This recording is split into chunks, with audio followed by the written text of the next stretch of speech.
Greetings, young men. This is Principal Kafele. I'm in Atlanta, Georgia, in my hotel room, preparing for tomorrow morning's presentation. I'll be speaking to principals from all over Georgia, and I'm excited. I'm pumped about it. But being in Atlanta, I can't help but think about the great Dr. Martin Luther King Jr.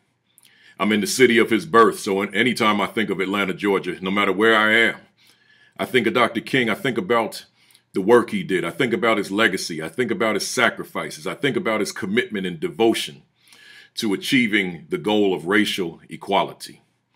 But in terms of this message to your son, I got some questions for you that I just want you to think over. I want you to ponder.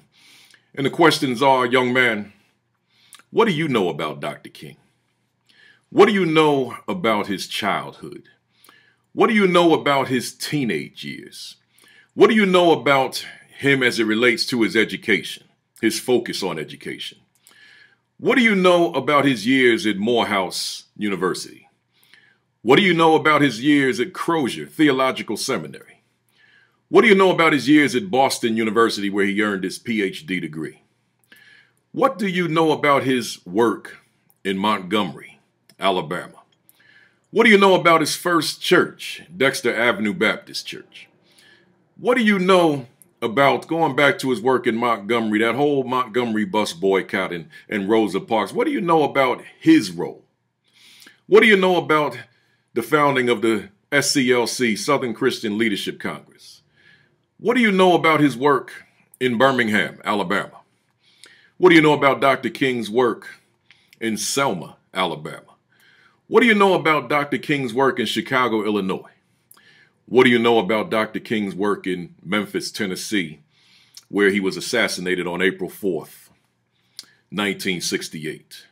And then in between, what do you know about his sermons?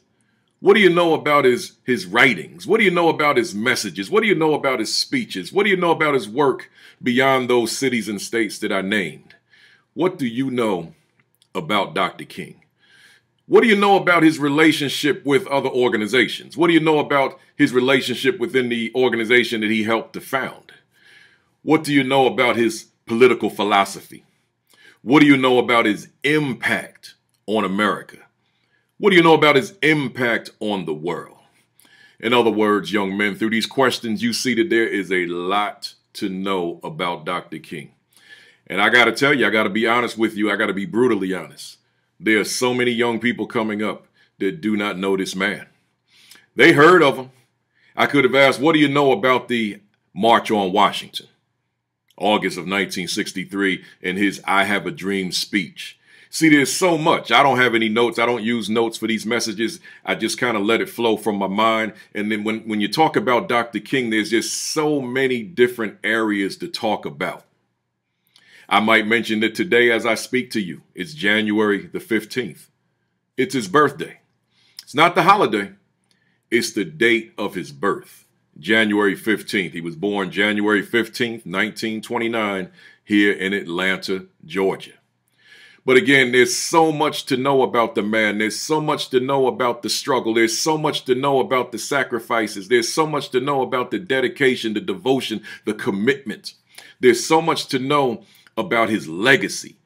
I might ask, what do you know about his family? What do you know about his family life and his role as a devoted father to his children and devoted husband to his wife? What do you know about Dr. King's life in its fullest?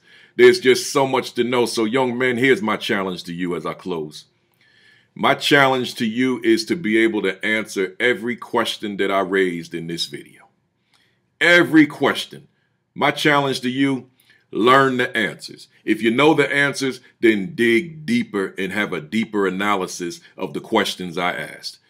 Know Dr. King's life inside and out. And as you learn Dr. King, don't see Dr. King as someone separate from you. See yourself as a king. See Dr. King as you. See you and King as one and the same relative to the work that you must do. Of course, you have your own individuality and Dr. King has his.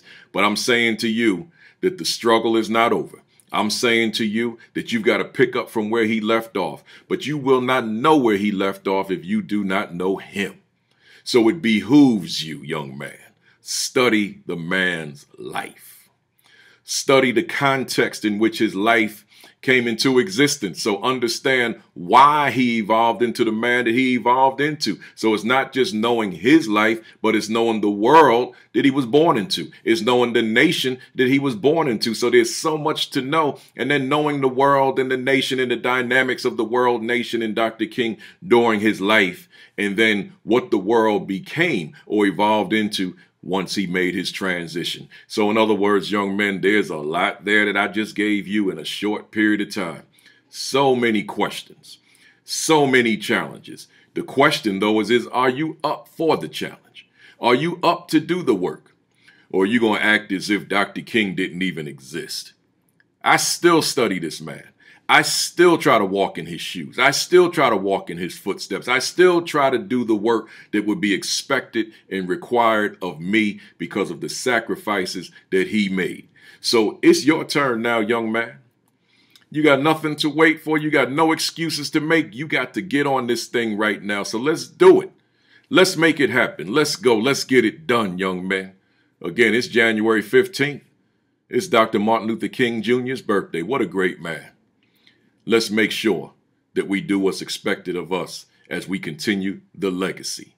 This is Principal Kafele. Thanks for listening. Peace.